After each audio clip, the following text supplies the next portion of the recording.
Всем привет! Сегодня мы приготовим классические, самые вкусные булочки с корицей синнабоны. Пышные и ароматные, с обволакивающей белой глазурью из сливочного сыра. Очень вкусные булочки. И для их приготовления нам понадобится сдобное дрожжевое тесто. Мы его готовили в прошлом видео, ссылка будет в описании. Также вы можете использовать готовое сдобное тесто из магазина. Дайте ему постоять примерно 1 час в теплом месте, чтобы оно поднялось и стало вот таким воздушным. И пока оно поднимается, приготовим начинку для булочек. Сливочное масло нужно предварительно достать из холодильника, оно должно быть мягким. Отдельно смешиваем сахар и корицу. В настоящих булочках используется тростниковый сахар, он придает булочкам карамельный привкус, но можно заменить и на обычный сахар, будет тоже очень и очень вкусно. Корицу вы можете регулировать по своему вкусу, но сильно количество корицы не сокращайте, так как это главный ингредиент синнабон.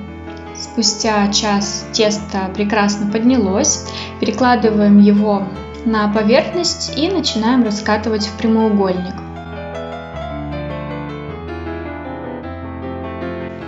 У меня прямоугольник получился примерно 40 на 50 сантиметров. Смазываем его мягким сливочным маслом и посыпаем сахаром с корицей.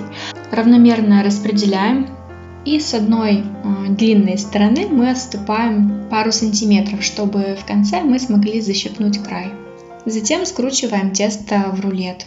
Скручивайте не сильно плотно, чтобы тесто было куда увеличиваться на расстойке, и тогда серединка при выпечке булочек не будет вылазить вверх.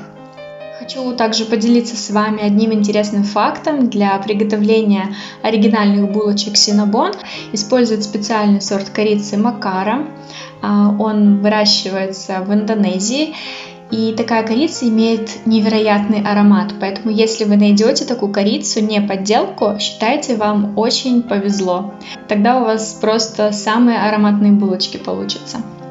Нарезаем этот рулет на булочки шириной примерно 2,5 см. Я нарезаю ниткой, мне этот способ очень нравится, так булочки не деформируются. Нитку я подвожу снизу рулета на нужное расстояние 2,5 см и тяну кончики в противоположные стороны, как бы завязывая узелок. Получается идеальная ровная нарезка. Выкладываем булочки в форму для выпечки на расстоянии друг от друга, потому что они будут еще расти. Накрываем пленкой и делаем дырочку для воздуха. Ставим примерно на 40 минут в теплое место, чтобы тесто поднялось во второй раз. И одновременно включаем разогреваться духовку до 180 градусов. Спустя время булочки увеличились в объеме, снимаем пленку и отправляем в духовку до готовности. В моей духовке булочки выпекаются 30 минут, вы ориентируйтесь на свою духовку. Пока выпекаются булочки, приготовим сливочную глазурь. В чашу добавляем сливочный творожный сыр, сахарную пудру и молоко. Просто смешиваем все до однородной консистенции.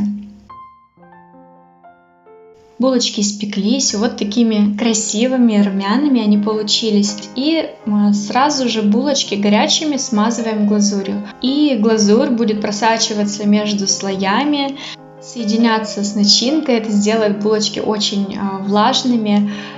Это невероятное вкусовое сочетание корицы и сливочного сыра. Обязательно попробуйте синнабоны.